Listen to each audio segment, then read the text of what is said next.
yang disampaikan juga oleh Presiden Prabowo Subianto yang mengklaim bahwa angka kemiskinan absolut dan pengangguran di Indonesia yang menurun. Pernyataan disampaikan Presiden saat penutupan Kongres PSI di Solo, Jawa Tengah minggu lalu.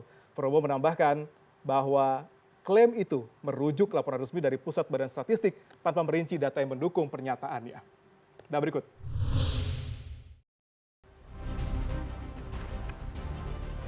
Angka pengangguran menurun. Angka kemiskinan absolut menurun. Menteri Ketenagakerjaan Yasir Limpo meluruskan bahwa Presiden Prabowo merujuk data yang dirilis Badan Pusat Statistik atau BPS per Februari 2025. Sementara data terbaru soal pengangguran baru akan dirilis pada Agustus nanti. Berdasarkan data BPS pada konferensi pers Mei lalu, memang terdapat penurunan pada tingkat pengangguran terbuka atau TPT menjadi 4,76% untuk Februari 2025. Angka ini lebih rendah dibanding Februari 2024 saat TPT berada di level 4,82%. Namun saat dihitung secara angka, jumlah pengangguran pada Februari 2025 adalah 7,28 juta. Angka itu bertambah 83.000 dibandingkan periode yang sama tahun lalu.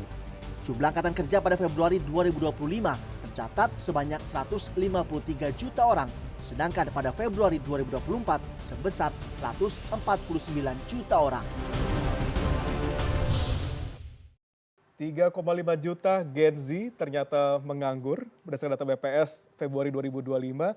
Bahkan untuk usia 25 hingga 34 tahun, usia sangat produktif itu 1,94 juta orang juga menganggur. Ini datanya besar. Mas Eko, kalau dari Indef sendiri melihatnya seperti apa, Mas? Apakah pemerintah sudah memiliki skema nih atau framework itu untuk menciptakan lapangan kerja dengan kondisi yang hampir 8 juta nih?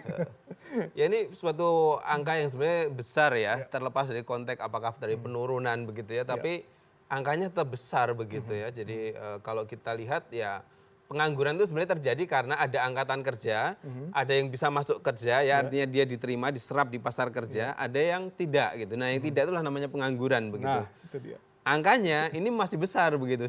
Sehingga dengan demikian berarti harus lebih banyak diupayakan lagi begitu, bentuk-bentuk investasi ya, bentuk-bentuk penyediaan lapangan kerja. Sebenarnya tidak hanya dari investasi sih, tapi juga dari bagaimana mendorong wirausaha ya. Karena kan tidak semua pengen jadi pekerja kan, ada juga yang pengen berwirausaha. Jadi dua-duanya itu harus ibaratnya ini ya mesinnya double kan. Dua-duanya harus jalan begitu untuk bisa menciptakan kata-kata tadi atau menurunkan pengangguran yang masih besar tadi begitu.